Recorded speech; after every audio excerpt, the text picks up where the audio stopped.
नमस्कार मित्र आणि मैत्रिणींनो, उन्हाळ्याचे दिवस चालू झालेले आहेत आणि उन्हाळा म्हटलं की शरीराला थंडावा देणारा काहीतरी पदार्थ पाहिजे आणि त्यासाठी तुमची सखी तुमच्यासाठी घेऊन आलेली आहे नाचणीचे लाडू। चला तर मग वेळ न घालवता करूयात सुरुवात। इथे आपल्याला लागणार आहे 2 वाटी नाचणीचं पीठ आणि त्याच वाटीच्या प्रमाणात आपल्याला 1 वाटी गूळ लागणार आहे। त्यासोबत घ्यायचं आहे अर्धी वाटी बारीक केलेलं खोबरं, सुकं खोबरं एकदम बारीक किसून घ्यायचं आहे। त्यासोबत घ्यायचे आहेत पाव वाटी सफेद तीळ। पुढे मी काजू आणि बदामाचे काप करून घेतलेले आहेत। त्यासोबत पिस्त्याचे तुकडे सुद्धा करून घेतलेले आहेत। तुम्ही ड्रायफ्रूटचे प्रमाण तुमच्या आवडीनुसार कमी जास्त करू शकता। पुढे आपल्याला लागणार आहेत थोडे बेदाणे। इथे मी सर्व साहित्य भाजण्यासाठी अर्धी वाटी तूप घेतलेलं आहे आणि आपल्याला पीठ भाजल्यानंतर सुद्धा अर्धी वाटी तूप त्यामध्ये टाकावं लागणार आहे। तर एकूण 1 वाटी तूप आपल्याला रेसिपीसाठी लागणार आहे। पुढे घेतलेली आहे वेलची पूड। चला तर मग आता सुरुवात करूयात। मी इथे एक कढई गरम करायला ठेवली होती। आता यामध्ये आपल्याला 1 चमचा तूप टाकून घ्यायचे आहे आणि सर्वात आधी आपल्याला ड्रायफ्रुट्स भाजून घ्यायचे आहे। थोडी जाडसर आणि मोठी कढई घ्या म्हणजे पीठ भाजायला आपल्याला सोपं जातं। आता बदाम आणि काजूचे काप आपण भाजून घेऊयात। आता आपले हे काप भाजून झालेले आहेत। एका प्लेटमध्ये मी हे काढून घेते। पुढे याच कढईमध्ये आपल्याला सफेद तीळ सुद्धा भाजून घ्यायचे आहेत। तीळ हे लगेच भाजले जातात, त्यामुळे मंद आचेवर आपल्याला हे भाजायचे आहेत। तीळ 50% भाजले की यामध्ये आपल्याला खोबरं सुद्धा टाकायचं आहे। आता खोबरं हे एकदम बारीक केल्यामुळे खोबरं सुद्धा पटकन भाजलं जातं। आता तीळ आणि खोबरं चांगलं भाजलं गेलंय, हे मी एका प्लेटमध्ये काढून घेते।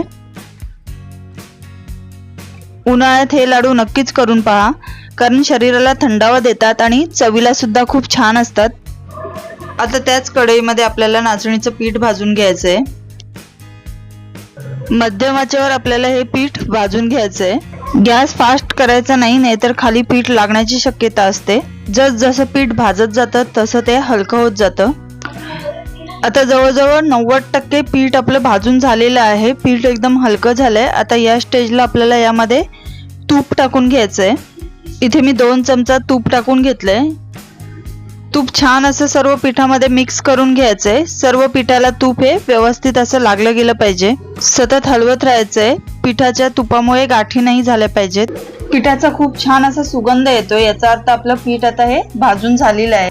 पीठ व्यवस्थित असं मंद आचेवर भाजण्यासाठी मला एकूण 15 मिनिटं लागली। आता सर्व पीठ हे आपण एका परातीमध्ये काढून घ्यायचंय। थोडं पसरवून घेते। आता आपण जे खोबरं आणि तीळ भाजून घेतलं होतं ते यामध्ये घालायचंय। पुढे घालायचे काजू आणि बदामाचे काप, पिस्त्याचे काप, बेदाणे, त्याचसोबत घालायचे वेलची पूड। आता मी हे थोडं बाजूला करून ठेवते। इथे मी एक कढई गरम करण्यासाठी ठेवली होती। यामध्ये आपल्याला 2 पळी तूप घालायचं आहे। आता तूप गरम झालं की या स्टेजला आपल्याला यामध्ये घालायचं आहे गूळ। हलवून घ्यायचंय। आपल्याला गूळ फक्त विरघळवून घ्यायचं आहे, त्याचा पाक करायचा नाही। आता गूळ चांगलं विरघळलं आहे, आपण हे परातीमध्ये काढून घेऊयात। हे मिश्रणावर आता आपण ओतून घेऊयात।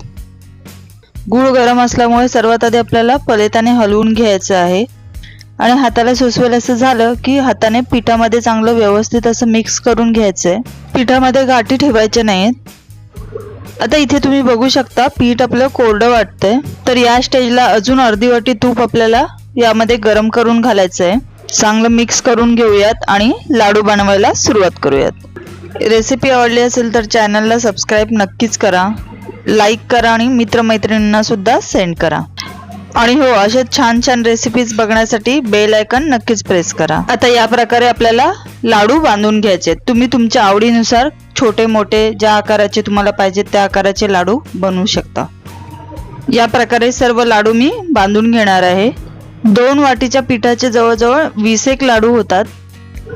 तुमच्या पण काही टिप्स ट्रिक्स असतील तर कमेंट्स बॉक्समध्ये नक्कीच कळवा। व्हिडिओ पाहिल्याबद्दल खूप खूप धन्यवाद। भेटूया अशा छानशा रेसिपी सोबत पुढच्या व्हिडिओमध्ये।